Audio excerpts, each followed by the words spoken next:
Que privilégio mais uma vez estarmos juntos. Ontem para mim foi bastante especial poder compartilhar com vocês a palavra de Deus e eu tenho segurança de que hoje não vai ser diferente. Vai ser muito importante poder compartilhar com vocês também a palavra de Deus. Eu quero desejar uma boa noite especial também para quem está nos acompanhando pela internet. Algumas pessoas já me mandaram mensagem dizendo: pastor, eu não pude estar na igreja, mas eu estou acompanhando pela internet. E logo, logo, pastor, eu volto para poder estar com vocês aí novamente. Então, estou muito feliz de poder estar com vocês, que privilégio. De maneira muito especial, também muito feliz pela recuperação do pastor Rafael, que é o pastor aqui dessa igreja. Alguns de vocês já sabem, ele passou mal esses dias atrás, precisou ser internado por conta de algumas pedras no rim, ou nos rins. E já fez a cirurgia, já removeu as pedras, está descansando em casa. Graças a Deus, ele falou para nós que até sábado estará com a gente aqui. Então isso é bênção demais, louvado seja Deus pela recuperação dele, é um homem muito querido e tem sido muito usado por Deus ao longo de todo o período dele aqui nessa igreja. Hoje eu quero conversar com você sobre um coração que deseja ser um coração segundo a vontade de Deus, um coração santificado. Você sabe que a palavra santidade, ela é uma palavra pouco desejável nos dias atuais. Me recordo certa vez o pastor Odailson, quando ele deu um relato de uma frustração dele. Ele fala muito pouco sobre sua vida pessoal, ele fala sempre, utiliza suas redes sociais para falar a respeito do Evangelho, mas em uma dessas poucas incursões na internet que ele falou de alguma frustração particular, de algo pessoal, ele falou sobre uma frustração específica, sobre o dia em que ele na internet postou algo sobre a necessidade de sermos pessoas santas. E quando ele postou isso, ele perdeu naquele único dia, logo após o post, 600 seguidores. Quase que imediatamente.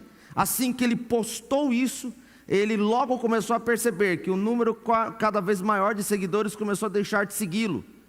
E ao mesmo passo em que uma série de pessoas começaram a deixar de segui-lo, a sua caixa, o seu inbox do Instagram começou a encher-se de pessoas dizendo: pastor, como o senhor pode postar uma coisa dessa? O senhor era um homem tão moderado, passou a se tornar uma pessoa radical.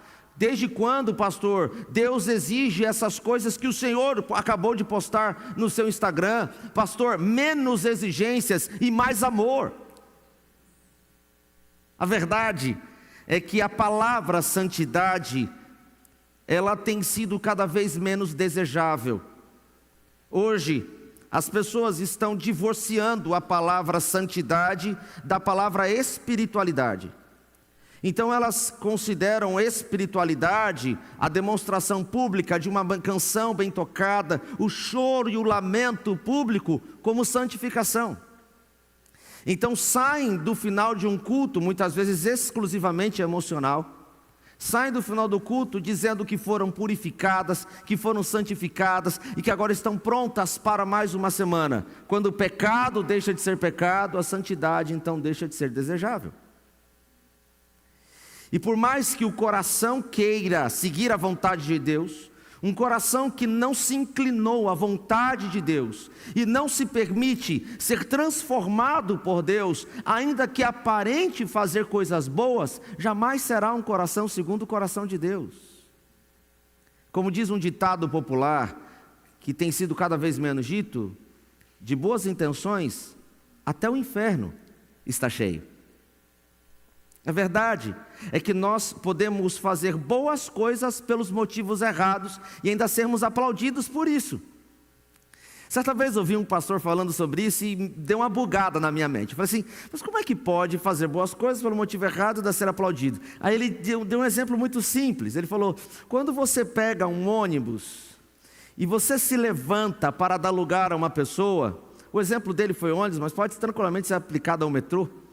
Quando você se levanta no metrô para dar lugar a uma pessoa mais idosa, uma mulher, qual é a sua atitude na sequência? Se você olha para os outros, inevitavelmente você está procurando aceitação, aplauso ou anuência de alguém, que apenas balança a cabeça, admirando a sua atitude.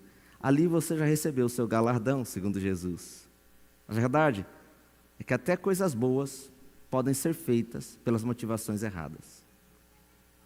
No final das contas, todos nós precisamos ter um coração santificado, A grande questão é quantos de nós estamos dispostos a isso. Por isso, nessa noite, eu quero compartilhar com vocês a palavra de Deus e desafiar você a desejar de fato em seu coração, dizer para Jesus assim: Senhor, eu gostaria muito de ser uma pessoa santificada.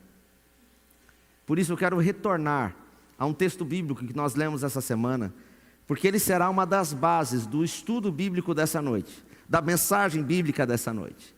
Então abra sua Bíblia comigo, por favor, você que está aqui, você que está acompanhando pela internet, abra sua Bíblia comigo no livro de Salmos, no capítulo 51 e no verso 10. Vamos voltar ao salmista Davi.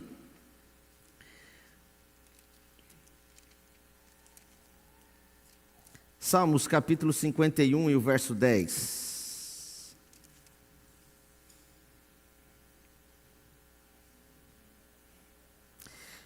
Hoje, antes de nós abrirmos a Bíblia, eu quero orar com você, como você já percebeu, é costumeiro.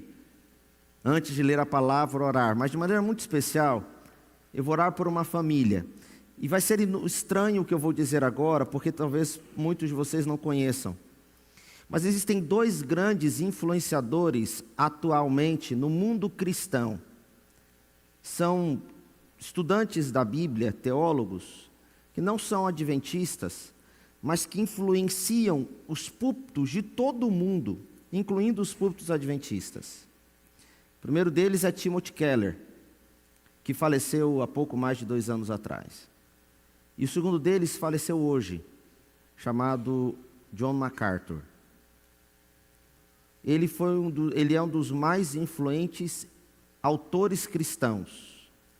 E muitos dos teólogos adventistas, ao escreverem a respeito de suas ideias, lançam mão dos conhecimentos produzidos por estes dois autores.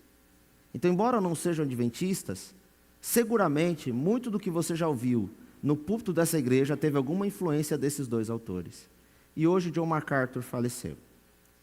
E eu queria orar pela família dele, visto a poderosa influência que esse homem teve no mundo cristão e também, seguramente, nos púlpitos adventistas.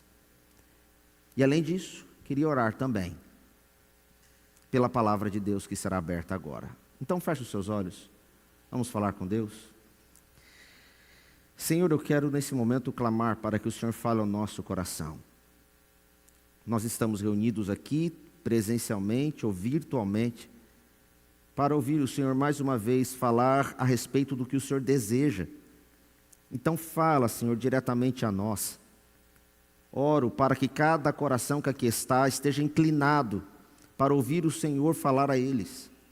E que pelo poder do Espírito Santo possam praticar aquilo que a palavra de Deus os orientar, os ensinar. Também oro de maneira muito especial pela família de John MacArthur, um homem que seguramente foi usado por ti ao longo de sua vida para trazer importantes lições espirituais para todos os cristãos. Que a sua família seja consolada pelo Senhor nesta hora. Clamo a tua bênção neste momento, em nome de Jesus. Amém. Livro de Salmos, capítulo 51, verso 10, eu e vocês lemos assim: Cria em mim, ó Deus, um coração puro e renova dentro de mim um espírito inabalável. Davi, segundo a palavra de Deus, o homem, segundo o coração de Deus, talvez tenha feito a oração mais corajosa de sua vida, não no campo de batalha, mas no campo da alma. Aliás, eu confesso a vocês que existem algumas orações que são extremamente corajosas. Ao longo dessa semana eu vou falar algumas delas. Mas uma delas falarei ainda hoje para você. Uma das orações corajosas da palavra de Deus, seguramente é esta. É um homem que, reconhecendo que seu coração é extremamente mau, decide pedir a Deus para arrancar o seu coração. Irmãos, eu posso afirmar para vocês, sem a menor sombra de dúvidas, de que se a gente não reconhece que o nosso coração é mau, a gente impede Deus de agir para a transformação na nossa vida. Eu não estou dizendo aqui que você não é capaz de produzir coisas boas. Eu estou dizendo aqui que até mesmo as coisas boas, dos quais você é capaz de produzir, podem ser produzidas por razões erradas. Após Davi ter pecado, Ele não pediu trono, ele não pediu força ou fama, ele pediu a Deus que Deus desse a ele um novo coração. Davi entendeu que existe uma verdade que muitos de nós ignoramos, e a verdade é a seguinte: um coração contaminado não pode produzir uma vida santa. Você conseguiu compreender isso? Não é por sua boa vontade, não é por seu desejo sincero, porque um coração contaminado não pode produzir vida santa. Mais ou menos como se eu pegasse um copo de água e pingasse 2 gotas de veneno na cor escura, e ao se diluir sobre o copo, você não percebesse a diferença. A água está lá, ela parece pura, mas ela está contaminada. E se você beber, há um sério risco de você morrer. Assim também é o nosso coração. Por mais aparentemente puro que ele esteja, ele é um coração contaminado. E por ser um coração contaminado, em algum momento essa contaminação se revelará. Se revelará por meio das nossas palavras, se revelará por meio dos nossos hábitos, se revelará por meio das nossas ações. Por mais bem intencionados que muitas vezes possamos ser, o nosso coração que é contaminado se revelará. E então perceberemos que sim, somos maus. No livro de Salmos, no capítulo 4, verso 5, Davi, reconhecendo que o nosso coração é mau, começa esse trecho dizendo assim: rendam-se ao Senhor. Um coração que deseja ser santificado, reconhecendo o que é mal, precisa primeiro se render. Aliás, a palavra rendição aparece em vários momentos do livro de Salmos. Ele vai conversar com a gente, em vários momentos dizer: ei, rendam-se a Deus, rendam-se ao Senhor, reconheçam que vocês não conseguem produzir coisas boas por vocês mesmos, então rendam-se a Ele. Davi não pediu para melhorar o seu coração. Existe uma música muito famosa no mundo cristão, em que eu particularmente tenho muitas dificuldades com ela. É muito famosa, inclusive cantada por um cantor carioca. E ela diz assim: me ajude a melhorar, sozinho eu não consigo mais, eu sei, eu sou humano e eu só sei errar, me ajude a melhorar. A música é linda, mas ela tem um grave erro teológico. O ritmo da música é espetacular, mas ela tem um grave erro conceitual na Bíblia. Quando Deus entra na minha vida, Ele não vem para melhorar. Ele não vem para consertar uma outra coisa que esteja quebrada. Quando Jesus Cristo entra na minha vida, Ele vem para fazer uma mudança radical. Porque por melhor que eu pareça ser, quando eu sou comparado com a santidade, com Cristo, eu percebo que eu estou completamente distante. Então a grande questão é sobre quem você está se comparando para dizer que você é bom. Com outras pessoas? É como se uma pessoa com movimentação limitada se comparasse com outro de movimentação limitada e então dissesse: eu mexo um dedo e você não. É mais ou menos isso que tentamos fazer quando nos comparamos com outras pessoas. A nossa comparação, segundo a palavra de Deus, é com Cristo. E aí quando nos comparamos com Cristo, não há ninguém que escape. Todos nós nos tornamos, à luz da santidade de Deus, maus e pecadores. Perceba, Davi, reconhecendo isso, não pediu para Deus melhorar. Davi disse: Senhor, cria em mim um novo coração, porque o coração que eu possuo é mau. Ele sabia que o pecado, ele faz com que o nosso coração não possa ser reformado. Por causa do pecado, o nosso coração precisa ser substituído. Santificação, queridos, não é uma conquista de quem nunca cai. Santificação é a perseverança de quem se levanta cada vez que cai e volta para buscar a Deus. Isso é santificação. Certa vez ouvi essa expressão de uma pessoa e eu achei essa expressão simplesmente espetacular. A expressão dizia mais ou menos assim: santo não é aquele que não peca, mas é aquele que, reconhecendo que está sujo, insiste em se limpar. É mais ou menos aquela pessoa que toma banho, ainda que pareça não estar sujo, mas que sabe que está sujo, mesmo que não esteja fedendo. Mesmo que não tenha sujado as mãos aparentemente, mesmo que não tenha sujado o rosto, mas sabe que o seu corpo produz sujeira ainda que esteja parado. Então, apesar de não parecer estar sujo, reconhece que está e que por isso precisa tomar banho. A mesma coisa acontece na vida espiritual. Não se trata do quanto você pecou, se trata da condição de reconhecer que é pecador. Eu vou a Cristo não porque eu tenho pecado, eu vou a Cristo porque sou pecador, porque preciso dele. E é importante que você compreenda essa diferença. Você não deve orar, não deve buscar o Senhor apenas quando você percebe que errou. Você deve buscar o Senhor porque você é um pecador, e isso faz toda a diferença.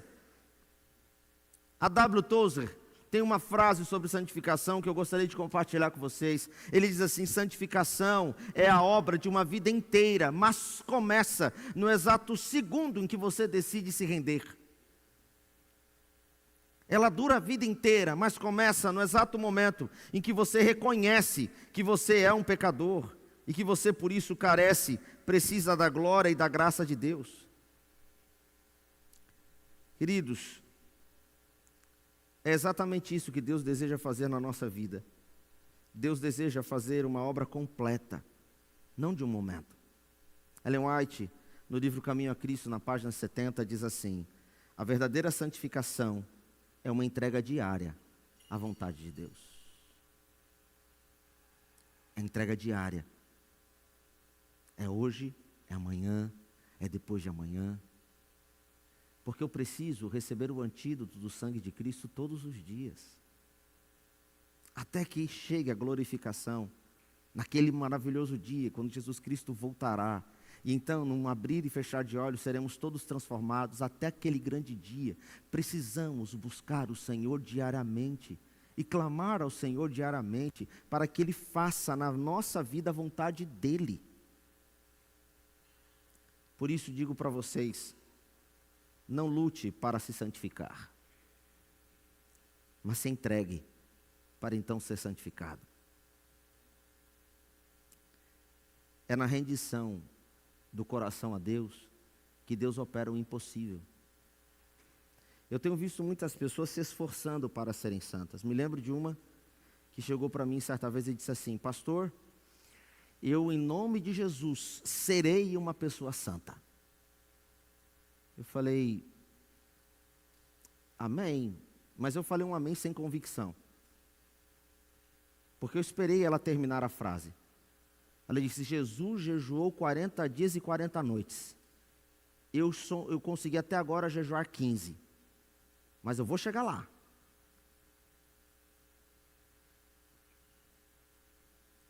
Um dia eu vou conseguir jejuar 40 dias e 40 noites, então serei santo como Jesus. E eu fiquei pensando, você nunca conseguirá. Porque há em Jesus algo que você não é nem tem. Jesus não tinha pecado nele mesmo. Você pode jejuar 60 dias, continuará pecador. É o que Jesus faz em nós, e não o que nós fazemos por nós mesmos, que nos dá a salvação e a santificação. Nosso papel é buscá-lo, mas o resultado dessa busca, quem opera é Ele. Sim, o primeiro passo para a gente buscar a santificação em Jesus e termos um coração transformado por Ele, é nos rendermos. É a gente reconhecer: Senhor, eu sou pecador mesmo. Sabe, a grande diferença entre o publicano e o fariseu, parados perante o templo, é que um agradecia a Deus pelo que Deus tinha feito, o outro pedia a Deus misericórdia pelo que ele tinha feito, por quem ele era. Senhor, e batia contra o peito, dizendo: Senhor, por favor, me perdoa, porque eu sei que eu sou pecador. Não, Senhor, por mais que eu faça coisas boas, ainda assim essas coisas boas não são meritórias em nada. Eu reconheço que sou falho, eu reconheço que a qualquer momento, a qualquer hora, sob qualquer circunstância, de pressão ou não, eu posso simplesmente negar o que o Senhor tem feito na minha vida. Irmãos, não se iludam, você pode estar aqui, quer seja presencialmente ou acompanhando essa transmissão pela internet, e hoje estar assim dizendo para Deus: amém, Senhor, obrigado por esse sermão, obrigado, Senhor, porque o Senhor está falando comigo, e daqui a um ano você está completamente longe de Deus. Daqui a 6 meses você está vivendo uma vida que você jamais imaginou viver, distante do Senhor. Sabe por quê? Porque o nosso coração é mau. Me lembro de certa vez conversar com um amigo, e ele disse assim para mim: Kênio, se existisse o botão do arrependimento, você apertaria? A gente estava falando sobre um filme que se tornou muito famoso há uns 15 anos atrás, chamado Clique, um filme de Adam Sandler, em que ele tem a possibilidade de apertar um botão, controle remoto, e voltar a vida para um momento em que ele gosta, que ele quer. E a gente conversando sobre isso, já pensou se a gente tivesse essa oportunidade de apertar um botão assim e rebobinar a nossa vida e voltar no momento em que a gente tomou uma decisão ruim para refazer a nossa opção, a nossa escolha? Eu falei: verdade, já pensou? Seria talvez incrível, né? Não sei qual a consequência disso. E ele falou: se você pudesse apertar um botão, você voltaria atrás em alguma decisão que você tomou? Eu falei: mas com certeza. Com certeza eu apertaria o botão e voltaria atrás em decisões que eu já tomei. Ele falou: você consegue lembrar de uma? Eu falei: lembro, e eu posso compartilhar com você. Ele: não precisa compartilhar não, às vezes é uma situação tão íntima. Eu falei: não, posso compartilhar sim. Eu apertaria o botão e voltaria no dia em que eu comecei a ter compreensão do quanto eu precisava da oração e decidi não orar. No dia em que eu tomei ciência do quão pecador eu sou e do quanto eu preciso da oração, e apesar dessa ciência eu decidi não orar, então nesse dia eu apertaria o botão e voltaria. Porque foi dali que decorreu todos os fracassos da minha vida. Todas as decisões ruins que eu já tomei. Dali decorreu todas as marcas e cicatrizes de um coração machucado que eu possuo. Porque somos maus. Mesmo que tenhamos capacidade de fazer coisas boas. Não se iluda. Você pode estar aqui na igreja hoje, mas daqui a um ano estar completamente fora daqui. Tudo depende das decisões que você toma todos os dias. Queridos, quando Davi foi escolhido por Deus para ser rei, Samuel se questionou.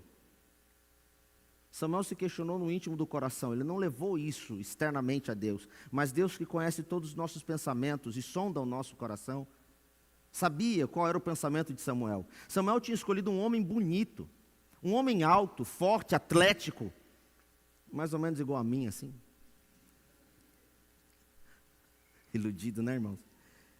Bonito, alto, forte. Diz a Bíblia que Saul era tão bonito e alto que a estatura dele era do ombro para cima dos homens de Israel. Então ele tinha um porte real, realmente. E os homens escolheram Saul baseado na sua aparência.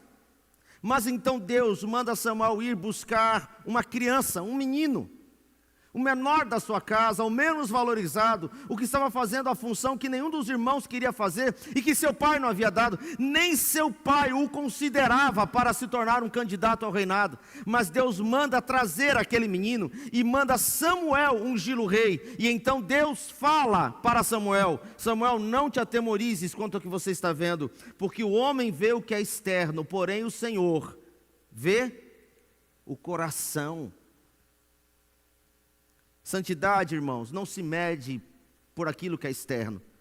Santidade não se mede por cargos eclesiásticos, não se mede pelos anos que você tem na igreja, ou a aparência externa. Já vi muitas pessoas dizerem isso: pastor, louvado seja Deus, eu já estou há 20 anos na igreja, louvado seja o Eterno. Mas isso significa que você está há 20 anos com Cristo?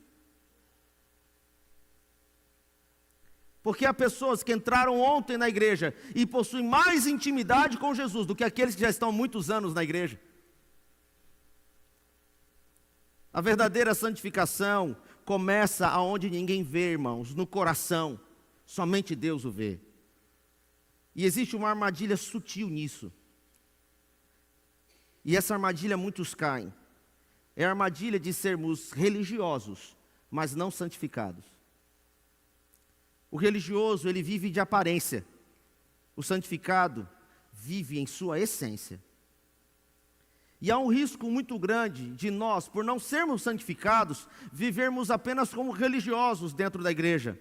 O pastor Augusto Nicodemos, certa vez, falou algo que surpreendeu e viralizou na internet. Eu quero compartilhar isso com vocês, porque foi uma verdadeira pancada na minha mente. Ele disse: quando nós não nos santificamos, nos tornamos religiosos. E nos mostramos religiosos quando estamos mais preocupados com a arrumação do culto, a roupa do pastor ou dos membros, do que com a presença de Deus no lugar. Nos tornamos religiosos quando levamos mais tempo diante do espelho do que em oração para irmos à igreja. Nos tornamos religiosos quando toleramos facilmente os nossos próprios erros, mas atacamos ferozmente os erros dos outros. Somos extremamente críticos em relação aos outros, mas muito complacentes com os nossos erros. Cuidado com gente que é muito crítica. Cuidado com gente que tem resposta para tudo. Em geral, são religiosos, mas não são santos. Nos tornamos religiosos quando participamos de todas as programações da igreja, mas não separamos tempo para estar com a nossa família, muito menos a sós com Deus. Nos tornamos religiosos quando somos fiéis no dízimo e nas ofertas, mas tratamos com desprezo as pessoas que são humildes e aquelas que não têm nada a oferecer. Nos tornamos religiosos quando nos orgulhamos do tempo que temos na igreja, mas nos esquecemos que a essência é Cristo e não a antiguidade do nosso batismo. Nos tornamos religiosos quando temos um comportamento externo irrepreensível, mas o nosso coração está seco, não há quebrantamento e não existe qualquer tristeza pelos nossos pecados. Nos tornamos religiosos quando nos orgulhamos muito mais por ser adventistas do que pertencer a Cristo. Então assim nos tornamos religiosos, mas não santificados. Ellen White diz assim: é possível estar na igreja e não estar em Cristo. Um coração orgulhoso e sem arrependimento jamais conseguirá ser templo do Espírito Santo. Santidade, queridos, não é a aparência de pureza, é a presença de Deus no secreto. T.D. Jakes diz o seguinte: se a santidade exterior, a aparência que demonstramos, impressionasse a Deus, Jesus teria sido o maior apoiador dos fariseus.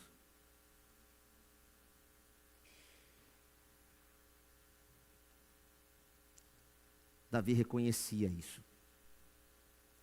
Por isso Davi disse: Senhor, por favor, muda o meu coração.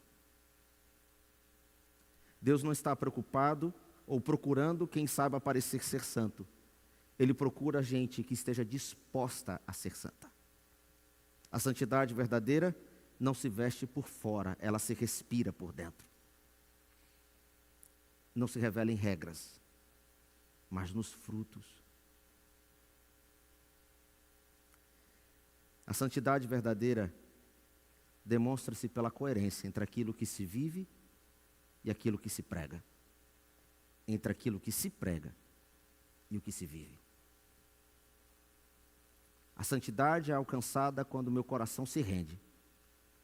Ela é alcançada quando meu coração se preocupa mais com a essência do que com a aparência. E então, ela se revela pela glória de Deus. No livro de Pedro, no capítulo 1, verso 16, o apóstolo diz assim: sejam santos, porque eu sou santo. Deus não quer, irmãos, tirar apenas de nós o pecado. Ele quer nos encher de propósito. Ser santo não é simplesmente a ausência de pecado. Ser santo é uma vida cheia de propósito. É alguém que entende para o que foi chamado, então vive segundo esse chamado. É alguém que entende para o que foi chamado, então vive de acordo com esse propósito. Eu fui salvo para viver a honra e a glória de Deus nesse mundo. Então eu vivo a minha vida me baseando nisso. Então eu vivo a minha vida na faculdade entendendo que eu sou santo, não porque não erro, mas sou santo porque fui chamado para um propósito. Então por isso que eu nego as coisas que me são oferecidas, porque agora eu vivo para um propósito.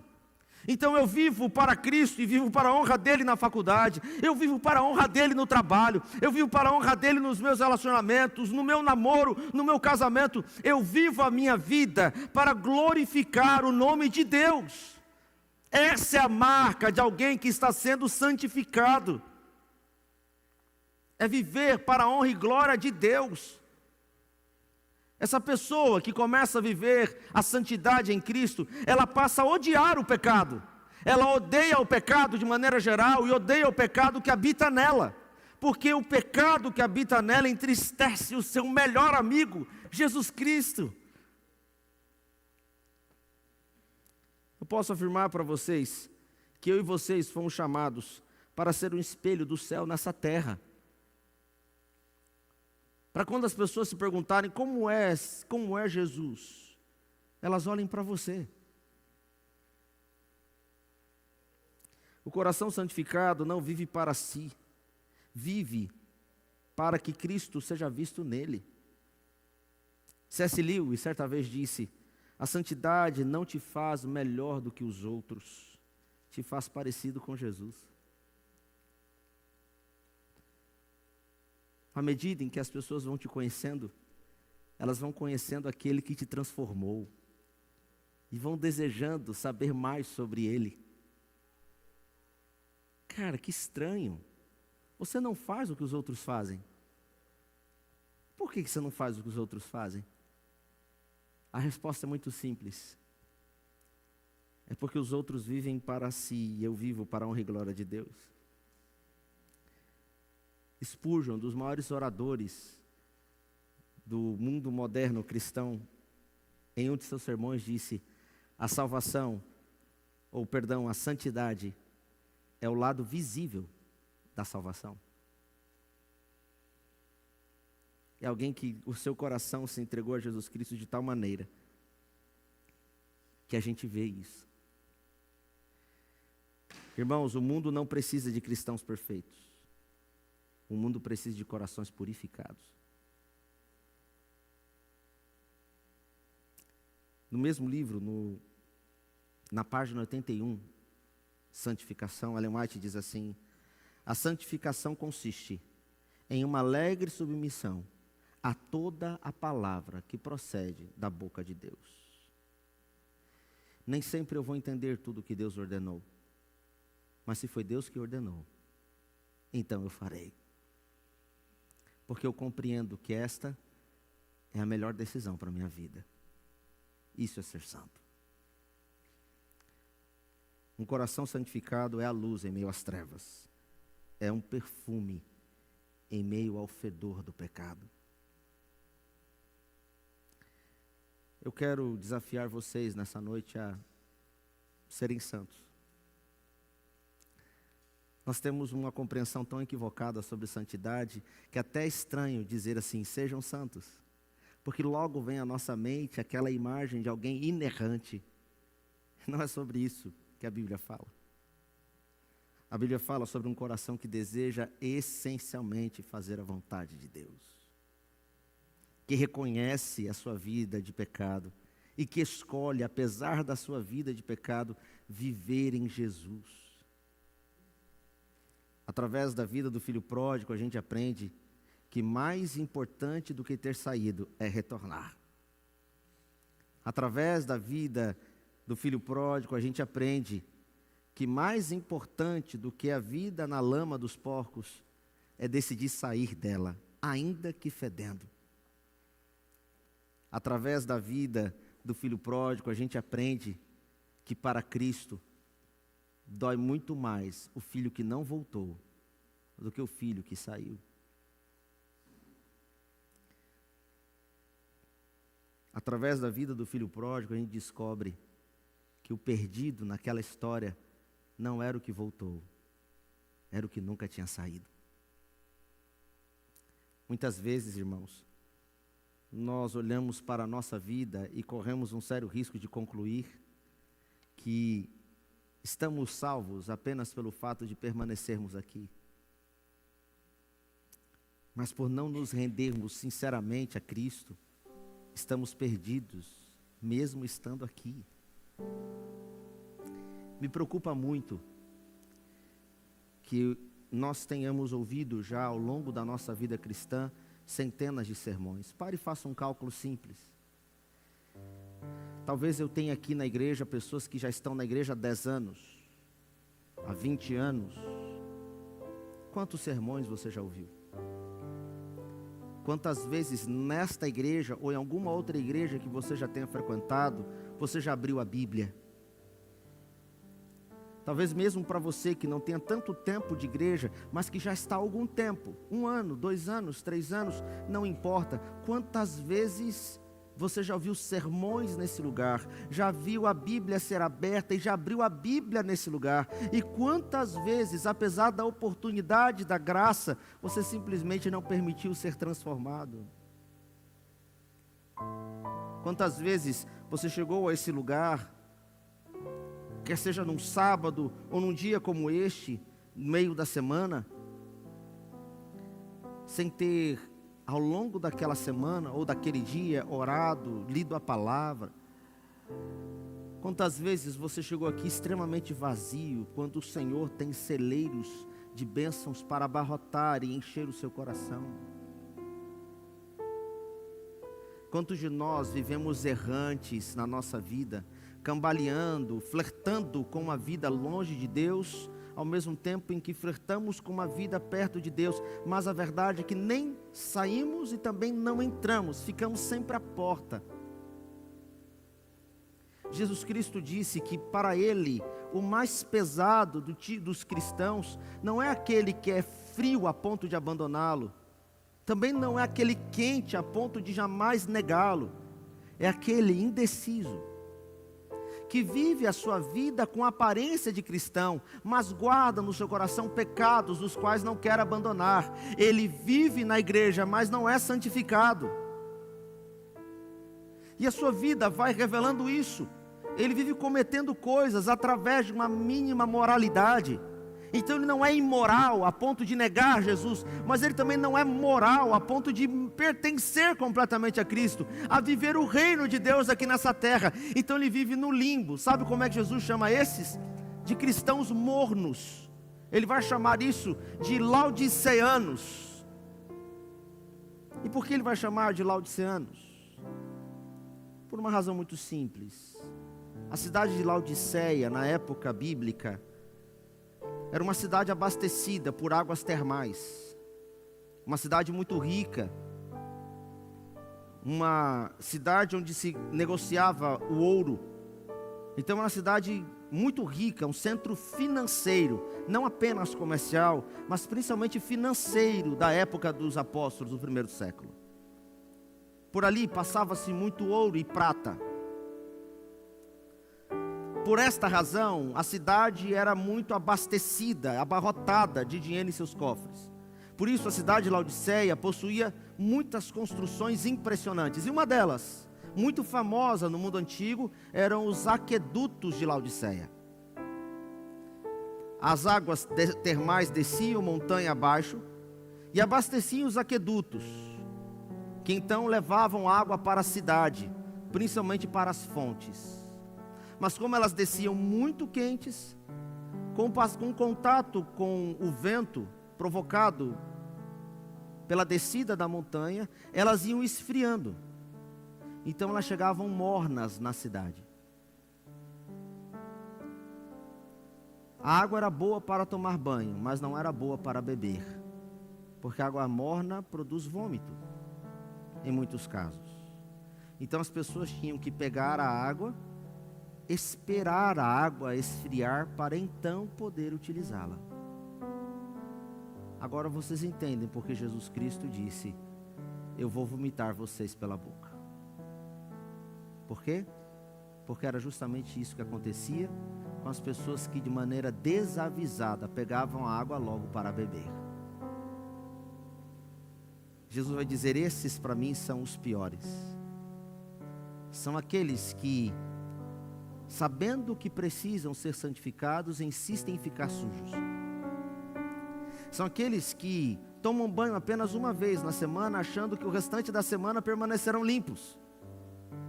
Então eles leem a Bíblia esporadicamente, eles oram esporadicamente, eles reconhecem esporadicamente a sua condição de pecado, reconhecem esporadicamente que cometeram algum pecado, mas a maior parte do tempo insistem em permanecer sujos, insistem em não se limpar, insistem em não se lavar, insistem em continuar cometendo os mesmos erros, às vezes até se orgulham de alguns erros que cometem.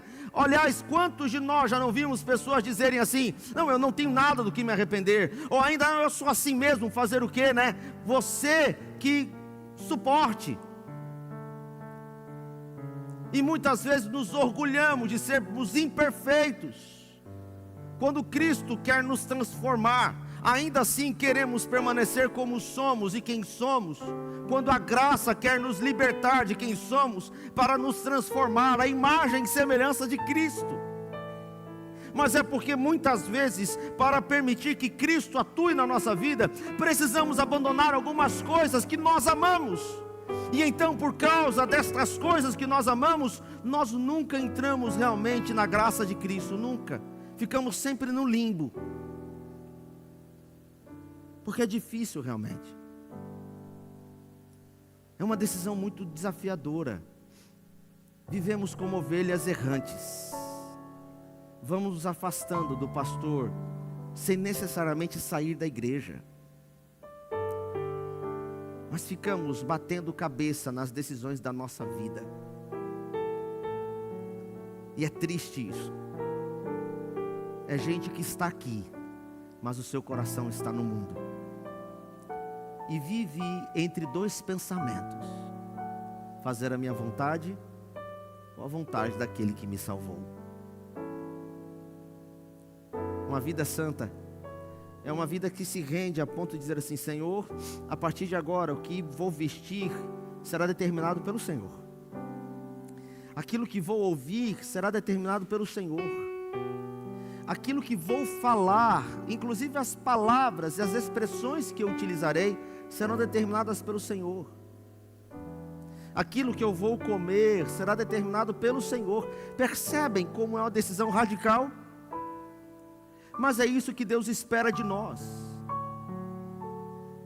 Quanto mais próximo de Jesus eu me torno, mais parecido com Ele eu sou. E se você ainda não entendeu isso, me permita lembrar você de uma coisa. Pedro está ali no aerópago, no pátio lá do externo, de onde Jesus estava sendo julgado. E então o primeiro grupo, ele se aproxima do primeiro grupo. A noite era muito fria, eles estavam todos ali se aquecendo em uma fogueira improvisada. Ele se aproxima, então alguém olha para Pedro e diz: eu acho que eu conheço você. Você não andava com ele? E Pedro disse: não, você está me confundindo. Então Pedro sai, e Pedro vai para o segundo grupo. E então quando ele chega no segundo grupo, ele começa a conversar, e alguém diz: estranho, eu já conheço você de algum lugar. Ah, lembrei, você era um dos que andava com ele. E Pedro, temendo ser ali denunciado, se levanta e diz: você está errado, sai daqui antes que você cometa alguma insanidade. E Pedro sai, e agora ele vai para o terceiro grupo. E no terceiro grupo, achando que ninguém o reconheceria, ele se assenta na roda e ele começa a conversar. Até que uma hora uma pessoa diz assim: você é um deles, você é um dos que andava com Jesus. E Pedro diz: você está equivocada. Ela: não estou equivocada. Você realmente é um deles, porque você fala igual eles. Pedro não foi reconhecido pelo que ele aparentava. Ele foi reconhecido pela maneira como ele se comportava, pela forma como ele falava. Ele tinha andado tanto com Jesus, que já se parecia com ele. Vocês entenderam isso? Santidade não é ausência de pecado. É a decisão de alguém que, sabendo que está sujo, insiste em se lavar. E faz isso todos os dias. Todos os dias. Senhor, purifica os meus pensamentos. Porque olha, Senhor, quando eu dou cabo deles, eu já estou longe. Purifica a minha boca. Porque as minhas palavras não têm nada a ver com as palavras ditas no céu. Purifica, Senhor, a minha vida. Toma a minha vida. Você vai ouvir uma linda canção agora. Se você entendeu bem o sermão dessa noite e compreendeu que o sermão não é sobre alguém que se afastou da igreja, mas sobre alguém que está na igreja, eu quero ao final desse culto orar com você. Mas se nessa noite também existe alguém nesse lugar, quer seja presencialmente ou virtualmente, que está longe de Jesus, longe a ponto de ter abandonado a fé, longe a ponto de ter se afastado da igreja, longe a ponto de ter negado que um dia creu e viveu em Jesus, também é o momento de você tomar a decisão e voltar para os braços do Pai, tanto para você que está aqui, quanto para você que está assistindo na sua casa ou em qualquer outro lugar. Esse é o momento de dizer: Senhor, eu quero que o Senhor santifique a minha vida. Eu não quero ser perfeito à luz dos homens, mas eu quero ser declarado perfeito aos olhos de Deus. Você deseja ter um coração santificado? É preciso então clamar como Davi: cria em mim, ó Deus, um coração puro. Não é tarde, não é impossível, não é inalcançável. A santidade começa no momento em que eu decido, no momento em que eu me rendo.